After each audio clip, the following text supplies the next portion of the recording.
Hello friends, welcome to our channel. Friends, जैसे कि हमने फर्स्ट वीडियो में डिस्कस किया था बहुविकल्पीय प्रश्न, और ये आपका फर्स्ट पेपर जो कि 27 सितंबर को फर्स्ट शिफ्ट में होने वाला है और बहुत ही इंपॉर्टेंट सेशन होने वाला है। ओनली आप सभी के एग्जाम के लिए वीडियो, आप सभी को एक तरह से आप कह सकते हैं फास्ट रिवाइज के लिए, रिवीजन के लिए आप सभी के, क्योंकि 15 प्रश्न आप सभी के ओनली बहुविकल्पीय से बनेंगे। और जो आपके बहुविकल्पीय होते हैं वो बहुत ही अहम रोल हो जाते हैं, क्योंकि इसमें आप सभी को लिखना नहीं होता है, ओनली टिक लगाना होता है। तो प्लस टाइम प्लस आप सभी के मार्क्स जो है अच्छे आते हैं बहुविकल्पीय में। तो चलिए फ्रेंड्स, सेशन को स्टार्ट करते हैं। और जो आपने फर्स्ट वीडियो जो बहुविकल्पीय वाला नहीं देखा होगा तो आप क्या करेंगे ना, जैसे ही आप देख लेंगे तो आपको फर्स्ट कमेंट में उसका भी लिंक प्रोवाइड कर दिया जाएगा, आप देख लीजिएगा। साथ ही फ्रेंड्स, कल आप सभी चैनल के साथ जुड़ना ना भूलिएगा, चैनल को अभी सब्सक्राइब कर लीजिए, ठीक है। कल आप सभी को जो भी लघु उत्तरीय और अति लघु उत्तरीय के जो भी इम्पोर्टेंट्स, ओनली जो भी इम्पोर्टेंट्स प्रश्न है, आप सभी को नोट्स के माध्यम से सारे प्रश्न तैयार किए गए हैं, ठीक है। तो आप सभी कल वीडियो के साथ जुड़ना ना भूलें, सेशन के साथ जुड़ना ना भूलें। चलिए अभी हम सेशन को स्टार्ट करते हैं। और हमने 100 तक क्वेश्चन डिस्कस किया था और 5 रिवीजन के साथ हम डिस्कस करेंगे, ठीक है। सबसे पहले आप सेशन को एक बारी लाइक कर दीजिए और जो भी आपके दोस्त हैं उनको एक बारी सेशन के साथ जोड़ लीजिए, फिर आपको इससे हमें मोटिवेशन मिलेगा और जो भी जितना प्रशिक्षु ज़्यादा होंगे उतना आप सभी को भी अच्छा लगेगा। तो देख सकते हैं, ध्वनियों के उच्चारण में होने वाले यत्न को प्रयत्न कहा जाता है। यह होते हैं, तो क्या होते हैं, तो स्वर तंत्री में कंपन से, श्वास की मात्रा से, जीवा तथा अन्य अवयवों द्वारा। इसका करेक्ट आंसर हो जाएगा उपयोग सभी। जी हाँ फ्रेंड्स, ध्वनियों में जो उच्चारण में जो भी यत्न को प्रयत्न कहा जाता है, ये जो है इन सभी के कारण होता है, तो उपयोग सभी हो जाएगा। नेक्स्ट आपका प्रश्न है प्रश्न नंबर 102। आश्चर्य, हर्ष, शोक, उत्साह इत्यादि व्यक्त करने में प्रयोग होता है। और जैसे कि फर्स्ट वीडियो में फ्रेंड्स आप सभी ने बहुत अच्छे आंसर दिए, ठीक है। आप सभी की स्थिति बहुत ही अच्छी चल रही है, आई विश। और देखिए, आप बैग के बारे में बिल्कुल मत सोचिएगा, क्योंकि आप सभी अपना एग्जाम क्लियर करेंगे 100%, ठीक है। तो आप सभी को पता है कि हर्ष, आश्चर्य, शोक, उत्साह जो व्यक्त करने वाला चिन्ह कौन सा है, तो आपने ये देखा होगा ना, आश्चर्य प्रकट करता है, तो इसे हम विषयमाबोधिक यानी कि विषयादि बोधक चिन्ह कहते हैं। तो इसका जो करेक्ट आंसर हो जाएगा वो हो जाएगा ऑप्शन नंबर द।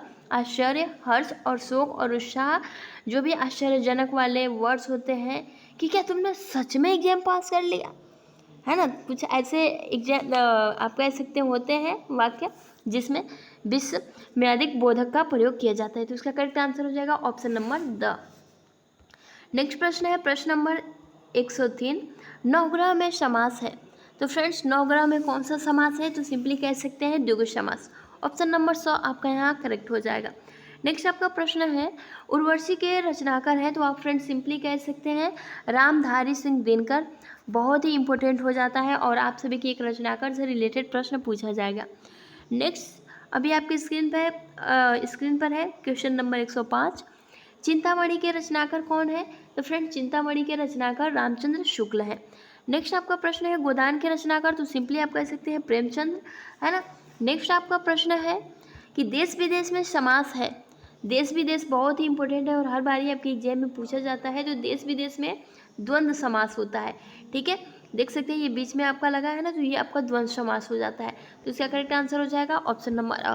क्योंकि ये फास्ट रिवीजन है तो हम क्वेश्चन जल्द जो है डिस्कस करेंगे, ताकि जो भी इंपॉर्टेंट प्रश्न है वो डिस्कस हो सके 2 ही सेशन में।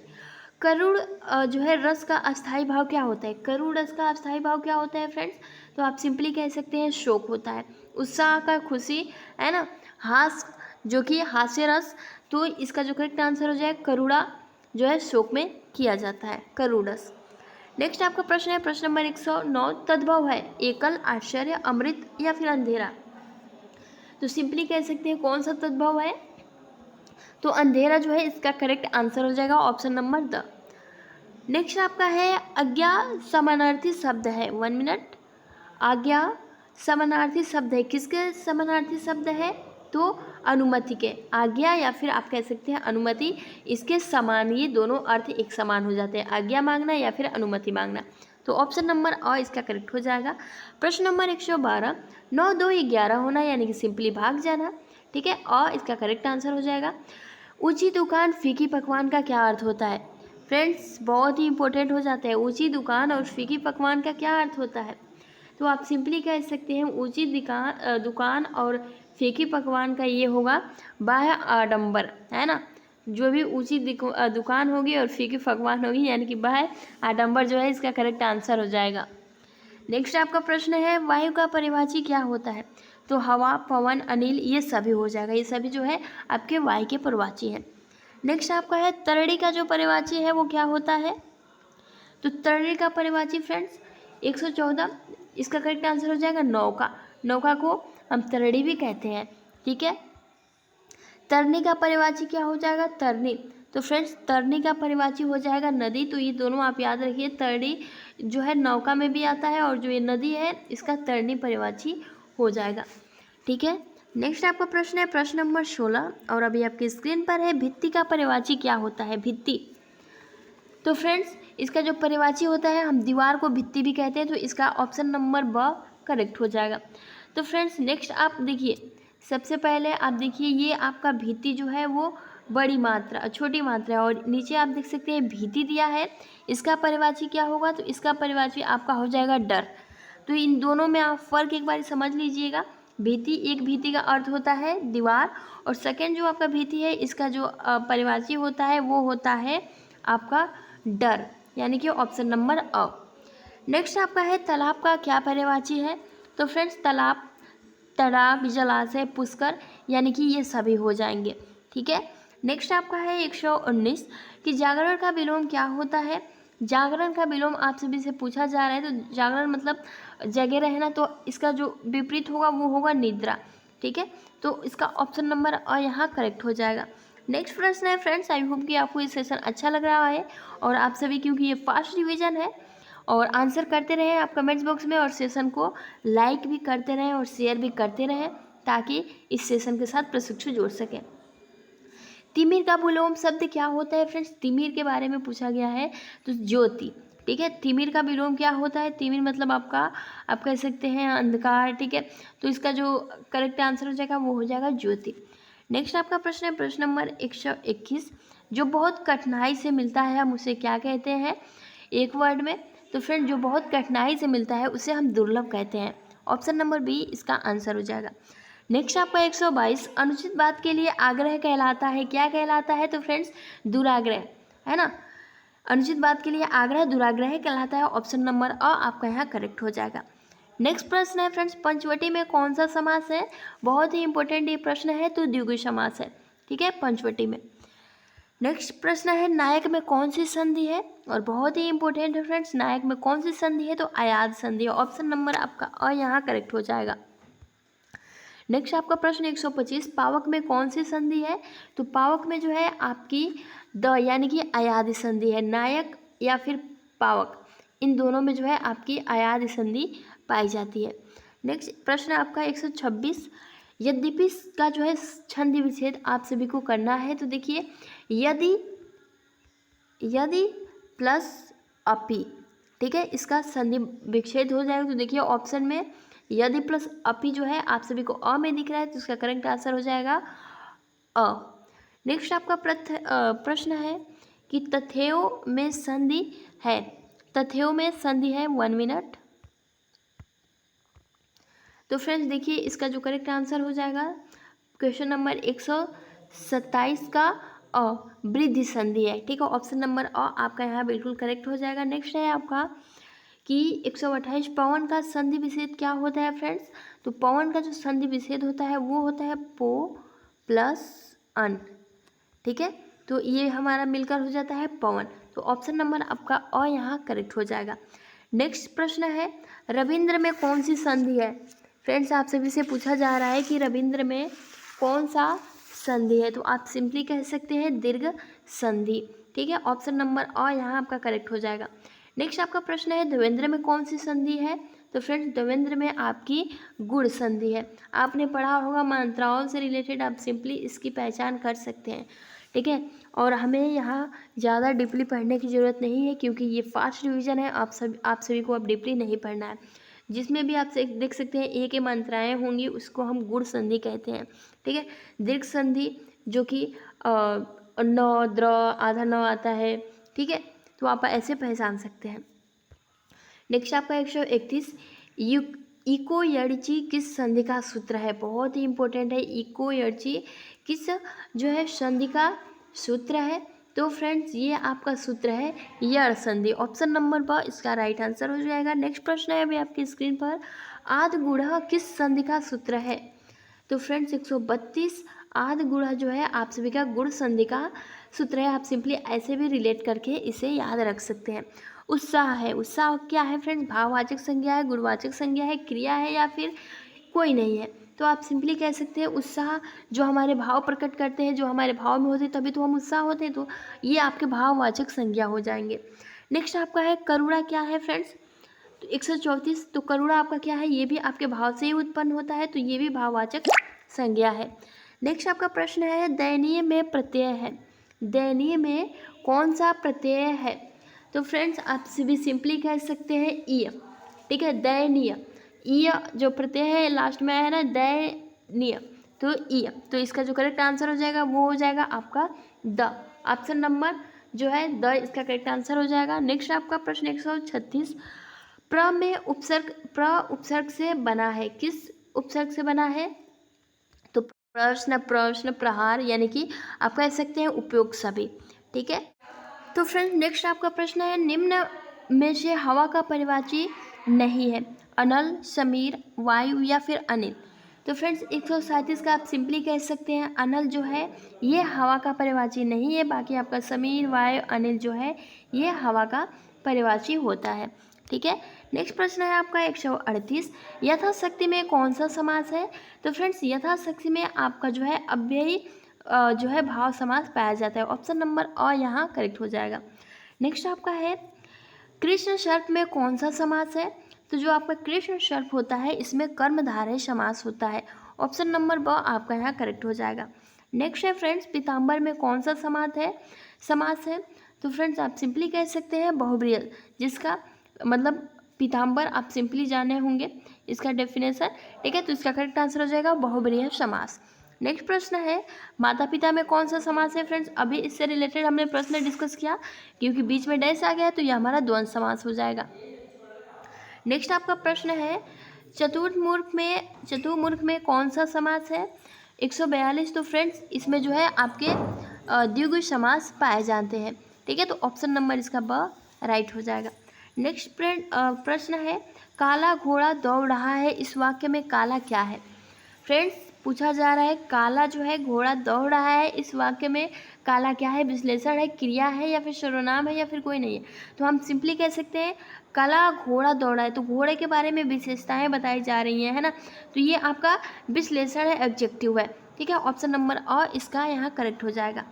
नेक्स्ट आपका प्रश्न है प्रश्न नंबर 144 जो कि अभी आपकी स्क्रीन पर है और देख सकते हैं। पूछा जा रहा है जो अव्यय क्रिया की विशेषता प्रकट करता है उसे हम क्या कहते हैं? तो जो अव्यय क्रिया की विश्लेषण करता है उसे हम क्रिया विश्लेषण कहते हैं। ऑप्शन नंबर अ इसका करेक्ट आंसर हो जाएगा।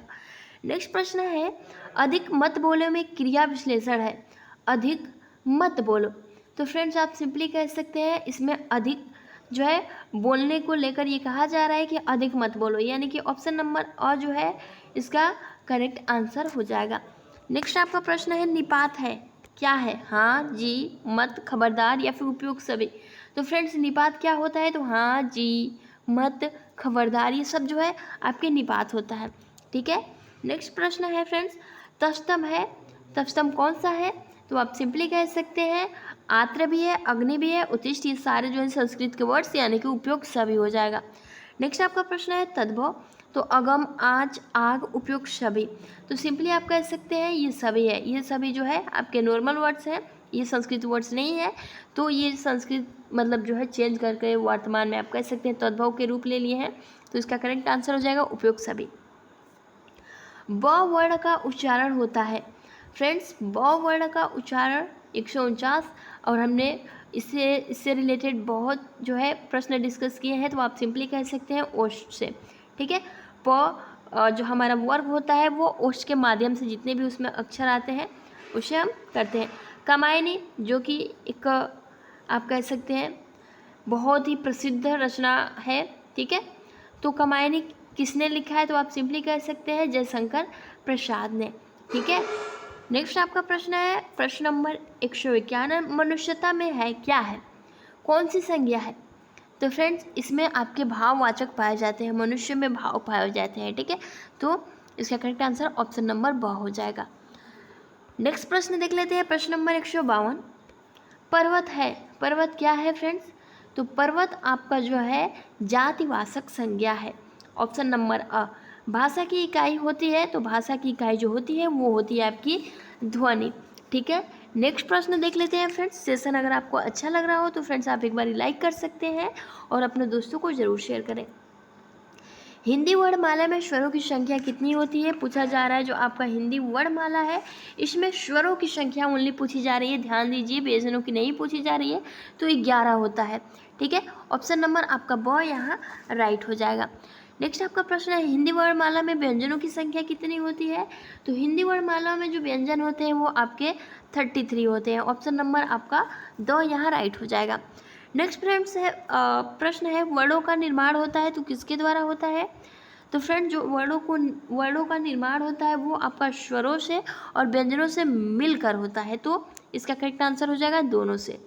नेक्स्ट आपका प्रश्न है प्रश्न नंबर 157, हिंदी वर्णमाला में कितने वर्ग हैं, तो आप सिंपली कह सकते हैं 5 वर्ग है। अब आपने जाना होगा क वर्ग, च वर्ग, ट वर्ग, प वर्ग, है ना। तो ये सारे वर्ग आप सभी को सिंपली जो 5 हैं वो याद होंगे। और इसके बारे में हमने फर्स्ट वीडियो में ही, जो फर्स्ट हमारा बहुविकल्पीय प्रश्न था, लिंक आप सभी को मिल जाएगा, देख लीजिएगा, वो भी फर्स्ट डिवीजन ही है। हिंदी वर्णमाला में मूल रूप से कितने स्वर होते हैं, तो हिंदी वर्णमाला में मूल रूप से आपके 7 स्वर होते हैं। ठीक है, करेक्ट आंसर द हो जाएगा। प्रश्न नंबर 159, वर्णमाला में अंतस्थ व्यंजन है, तो आप सिंपली कह सकते हैं यर अलावा। ऑप्शन नंबर अ आपका यहाँ करेक्ट हो जाएगा। ठीक है, नेक्स्ट आपका प्रश्न है वर्णमाला में ऊष्म व्यंजनों की संख्या कितनी है, तो फ्रेंड्स आप सिंपली कह सकते हैं जो आपके वर्णमाला में ऊष्म व्यंजन है वो 4 होते हैं। ऑप्शन नंबर 100 आपका यहाँ राइट हो जाएगा। नेक्स्ट आपका प्रश्न है वर्णमाला में अंतस्थ व्यंजनों की संख्या कितनी होती है, तो वर्णमाला में अंतस्थ व्यंजनों की जो संख्या होती है वो आपका 4 होता है, यर लव।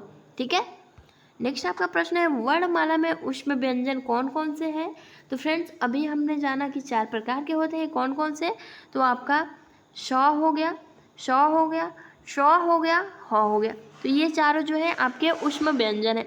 जब हम बोलते हैं तो हमें ऊष्म सा फील होता है। नेक्स्ट आपका प्रश्न है हिंदी वर्णमाला में संयुक्त, इसके बारे में देखिए।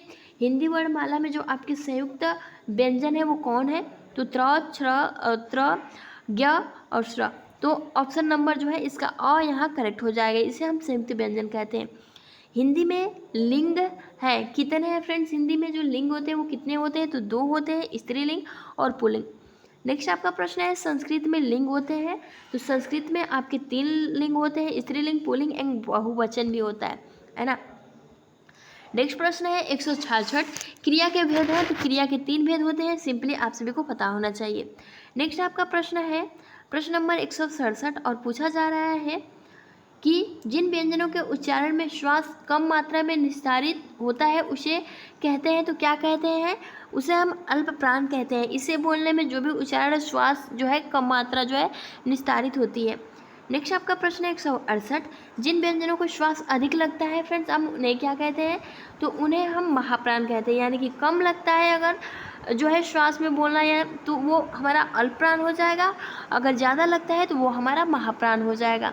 ठीक है, और महाप्राण कौन से अक्षर होते हैं, तो हमारा जो 5 वर्ग है, ठीक है, उसके जो अक्षर हैं दूसरे और चौथे स्थान के जो भी अक्षर हैं, जैसे क, ख, ग, घ है, तो उसमें ख और घ जो है हमारा महाप्राण हो जाता है।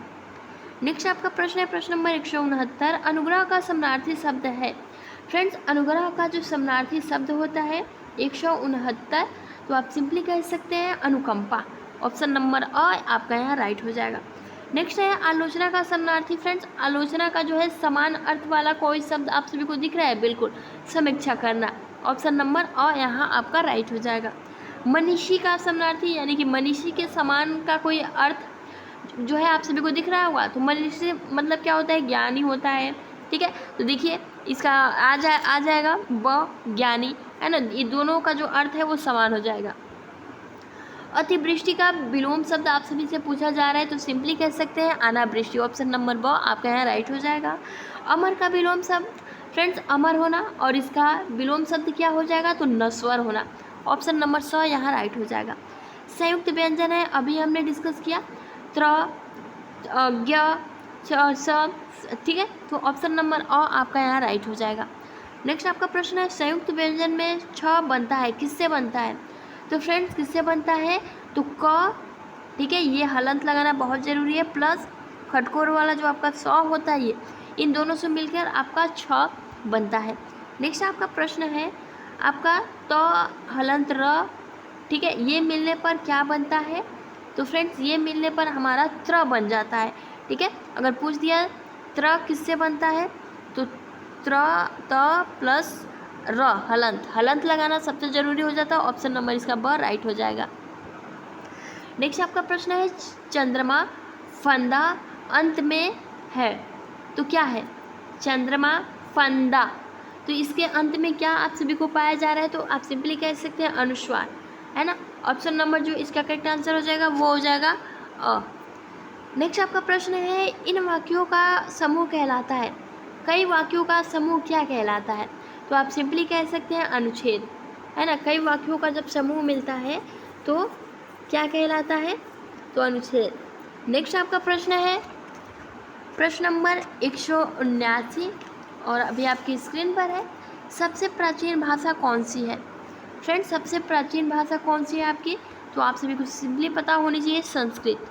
नेक्स्ट प्रश्न है फ्रेंड्स, निम्न में से शुद्ध वाक्य है, शुद्ध वाक्य, तुम मुझसे नाराज़ हो, तुम हमसे नाराज़ हो, तुम मुझ पे नाराज़ हो, तुम मुझ पर नाराज़ हो, तो फ्रेंड्स इसमें से आप सभी को जो है शुद्ध पहचानना है, तो तुम मुझसे नाराज़ हो, मतलब तुम हमसे नाराज़ हो, तुम मुझ पे ना, देखिए तुम मुझ पर नाराज़ हो, तो ये कहीं ना कहीं आप सभी को राइट लग रहा होगा, तो इसका correct answer option number the हो जाएगा। नेक्स्ट आ जाएगा, शुद्ध वाक्य का चयन करें, तुम चलो मेरे को आता है, तुम चलो मेरे को आता है, तुम चलो मैं आता हूँ, तुम चलो हम आते हैं, तुम चलो मैं आया रहा हूँ, तो फ्रेंड्स आप सिंपली देखिए, तुम चलो मेरे आते हो ये तो पहले ही कट हो जाएगा, तुम चलो हम आते हैं नहीं, तुम चलो मैं आया रहा ये भी गलत हो जाएगा, तो तुम चलो मैं आता हूँ, ऑप्शन नंबर ब यहाँ करेक्ट हो जाएगा। शुद्ध वाक्य फिर से एक बारी, राजन का आदत बड़ा खराब है, राजन की आदत बड़ी खराब है, राजन की आदत बड़ा खराब है, तो आप सिंपली कह सकते हैं राजन की आदत बड़ी खराब है। ऑप्शन नंबर जो है राजन की आदत बड़ी खराब है, इसका करेक्ट आंसर शुद्ध वाक्य हो जाएगा। नेक्स्ट आपका प्रश्न है प्रश्न नंबर 183, कृषि गृह पृथ्वी के पहले वर्ण में कौन सा स्वर मात्रा के रूप में लगा है, कृषि गृह पृथ्वी के पहले वर्ण में कौन सा स्वर का मात्रा लगा है फ्रेंड्स, तो सिंपली कह सकते हैं जो आपका ऋषि वाला री होता है ना, ये कृषि गृह, तो ऋषि वाला री है ना, ऑप्शन नंबर ब आपका यहाँ राइट हो जाएगा। नेक्स्ट फ्रेंड्स प्रश्न है, आत्म उत्सर्ग लगाने से बनेगा, क्या बनेगा, आत्म का अगर हम उत्सर्ग लगाएंगे तो क्या बन जाएगा, तो आत्मसम्मान भी बन जाएगा और आत्म साक्षात्कार भी बन जाएगा, यानी कि दोनों हो जाएगा। ऑप्शन नंबर स भी है, हमने क्या जाना था फ्रेंड्स, भी क्या है, हाँ जी ठीक है, खबरदार, ये सब हमारा निपात हो गया था, तो भी है तो क्या है, तो ये भी हमारा निपात में ही आता है। ठीक है, तो इसका करेक्ट आंसर हो जाएगा ऑप्शन नंबर अ। नेक्स्ट आपका प्रश्न है, विद्यालय में संधि है, विद्यालय में कौन सी संधि है फ्रेंड्स, तो दीर्घ स्वर संधि है। ठीक है, ऑप्शन नंबर अ आपका यहाँ राइट हो जाएगा। नेक्स्ट आपका प्रश्न है, पठन धातु से संबंधित है फ्रेंड्स, तो पठन धातु किससे संबंधित है, तो पठ से, गम से, दोनों से, या फिर कोई से नहीं, तो फ्रेंड्स आप सिंपली जब पठन की बात की जा रही है तो पठ से संबंधित है। 188, क्रिया के आधार पर पठन कितने प्रकार का होता है, तो फ्रेंड्स क्रिया के आधार पर पठन 2 प्रकार के होते हैं। ठीक है, नेक्स्ट आपका प्रश्न है, क्रिया के आधार पर जो पठन है वो कौन कौन से होते हैं, तो सबसे पहला तो आपको स्वर पठन होता है और मौन पठन। अभी ऊपर पूछा गया क्रिया के आधार पर पठन 2 प्रकार के होते हैं, कौन कौन से होते हैं, तो स्वर पठन और मौन पठन। ठीक है, ऑप्शन नंबर स यहाँ राइट हो जाएगा। नेक्स्ट प्रश्न है, पूछा जा रहा है, देखिए फ्रेंड्स, यहाँ 190 का और बहुत ही इम्पोर्टेंट है कि किसका कथन है कि पठन लेखक द्वारा उद्दिष्ट सुलिखित, ठीक है, सुलिखित सुवर्णित प्रतीकों को किसी भी अनुभव विधि से उनको संबंधित करके साक्षरता देने की प्रक्रिया है। ये किसने कहा है, किसका ये स्टेटमेंट है? तो ये स्टेटमेंट डिसेंट का है, ठीक है। नेक्स्ट आपका प्रश्न है जो कि अभी आप स्क्रीन पर देख सकते हैं, अंग्रेजी वर्णमाला में कितने अक्षर होते हैं?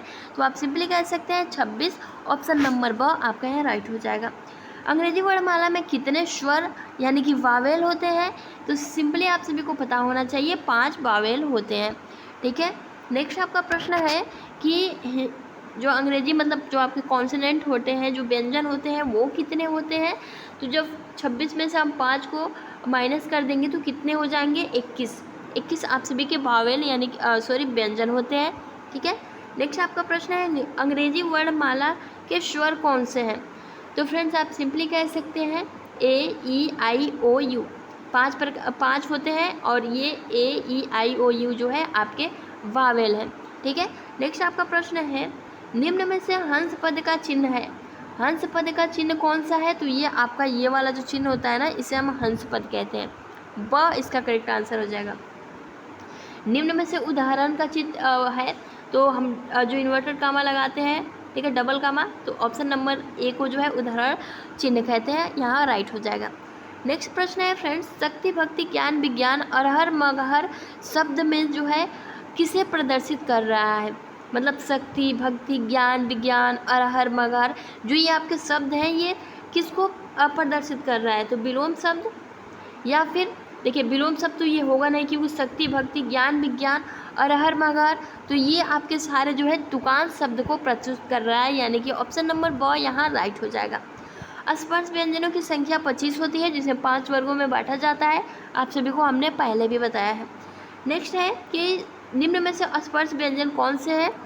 तो फ्रेंड्स देख सकते हैं 199 का जो आपका आंसर होगा, आप सिंपली कह सकते हैं कि द, ख और ख ये आपके स्पर्श व्यंजन है। बाकी जो आपका यर लव ये अंतस्थ है, ठीक है, आप सभी को सिंपली पता है। नेक्स्ट आपका प्रश्न है प्रश्न नंबर 200 और ये पूछा जा रहा है कि संयुक्त व्यंजन की संख्या कितनी होती है? तो फ्रेंड्स हमने जाना था संयुक्त व्यंजन की जो संख्या आप देख सकते हैं कितना होगा, तो 4 हो जाएगा, ठीक है। संयुक्त व्यंजन की जो आपकी संख्याएं होती है वो छ, त्र, श्र, ज्ञ है ना, ये आपके संयुक्त व्यंजन हो जाते हैं, तो 4 इसका करेक्ट आंसर हो जाएगा। संयुक्त व्यंजन है तो आप सिंपली कह सकते हैं ऑप्शन नंबर ब 201 का यहाँ करेक्ट हो जाएगा। नेक्स्ट आपका प्रश्न है 202 संयुक्त व्यंजन में श्र बना हुआ है, किससे बना हुआ है फ्रेंड्स? आपका जो श्र है वो किससे बना हुआ है, बहुत ही इंपॉर्टेंट है। तो ये वाला जो आपका स है इससे, शरीफा वाला स से प्लस आपका र, ये दोनों मिलकर हमारा श्र तैयार होता है, ठीक है। तो ऑप्शन नंबर ए यहाँ राइट हो जाएगा। नेक्स्ट आपका है हिंदी वर्णमाला में अयोग वाह है, तो फ्रेंड्स हमने सिंपली डिस्कस करा था हिंदी वर्णमाला में जो भी अनुस्वार आता है विसर्ग आता है यानी कि अंग अहम, ऑप्शन नंबर ब आपका यहाँ राइट हो जाएगा। द्विगुण व्यंजन है फ्रेंड्स, तो द्विगुण व्यंजन कौन से हैं? तो आप सिंपली कह सकते हैं र और ढ, ठीक है, ये आपके द्विगुण व्यंजन है। नेक्स्ट है निम्न में से कौन सा घोष वर्ण है? फ्रेंड्स बहुत ही इंपॉर्टेंट है और सिंपली कह सकते हैं म जो है आपका घोष वर्ण है। नेक्स्ट प्रश्न नंबर 206 निम्न में से कौन सा अघोष वर्ण है? तो ये आपका श जो है अघोष वर्ण है। नेक्स्ट है आपका भाषाई कौशल का सही क्रम क्या होता है? भाषाई कौशल जो आपके भाषा के कौशल होते हैं, तो सिंपली पहले आप कह सकते हैं सुनना बोलना पढ़ना लिखना, यानी कि ऑप्शन नंबर आपका और यहाँ बिल्कुल राइट हो जाएगा। भाषाई कौशल का प्रथम चरण क्या है? तो प्रथम चरण है सुनना, ठीक है, अभी हमने जाना सुनना बोलना पढ़ना लिखना, तो ऑप्शन नंबर 2 इसका राइट हो जाएगा। नेक्स्ट है आपके स्क्रीन पर प्रश्न नंबर 209 वो कौन सी भाषा जिसमें शिक्षण करने से बालक आसानी से सीखता है? तो वो कौन सी भाषा है फ्रेंड्स? तो सिंपली आप कह सकते हैं वो हमारी जो भाषा है वो होती है मातृभाषा यानी कि मदर टंग। नेक्स्ट आपका प्रश्न है मातृभाषा क्या होती है? तो आप सिंपली कह सकते हैं जो मातृभाषी भाषा होता है वो हिंदी है ना।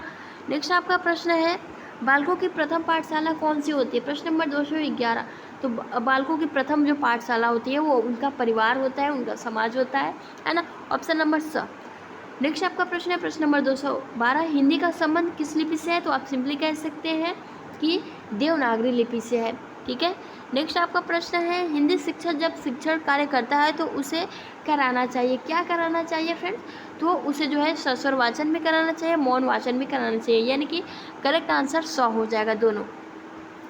पद्य शिक्षण में आवश्यकता होती है तो किसकी आवश्यकता होती है? तो ओनली सस्वर वाचन की आवश्यकता होती है। नेक्स्ट आपका है, प्राथमिक स्तर के बालकों के लिए शिक्षण की आवश्यकता होती है। जो भी प्राथमिक स्तर के बालक होते हैं, आप भी प्राथमिक स्तर पर पढ़ाएंगे तो सस्वर वाचन, यानी कि ऑप्शन नंबर और यहाँ राइट हो जाएगा। प्रश्न नंबर 16 भी आपकी स्क्रीन पर है, पूर्व माध्यमिक कक्षाओं हेतु हिंदी शिक्षण करना चाहिए, किसमें करना चाहिए? तो मौन वाचन द्वारा करना चाहिए। नेक्स्ट आपका प्रश्न है, प्रश्न नंबर 217, गद्य पाठों का शिक्षण मुख्य रूप से किस वाचन में होना चाहिए? तो फ्रेंड्स ये जो है मौन वाचन में होना चाहिए, ठीक है।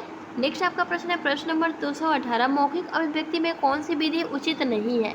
तो फ्रेंड्स आप सभी को सिंपली पता होना चाहिए कि जो मौखिक अभिव्यक्ति होती है उसमें मौन वाचन जो विधि है वो उचित नहीं होता है।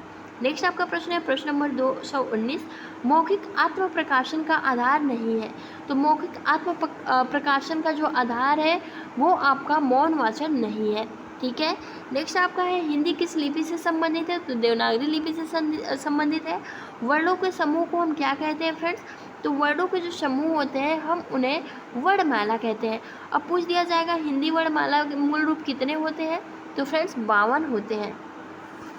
तो फ्रेंड्स ये थे कुछ इम्पोर्टेंट्स बहुविकल्पीय जो कि आपके एग्जाम पॉइंट ऑफ व्यू से बहुत ही इम्पोर्टेंट रहने वाले हैं, और इन्हीं प्रश्नों में से लगभग 15 प्रश्न आप सभी के बहुविकल्पीय, साथ ही आपके लघु उत्तरीय और अति लघु उत्तरीय में फ्रेंड्स ऐसे ही प्रश्न पूछे जाएंगे। कल आप सभी को एक जो है प्रैक्टिस सेट आप कह सकते हैं या फिर एक मॉडल पेपर की तरीके से आप ले सकते हैं।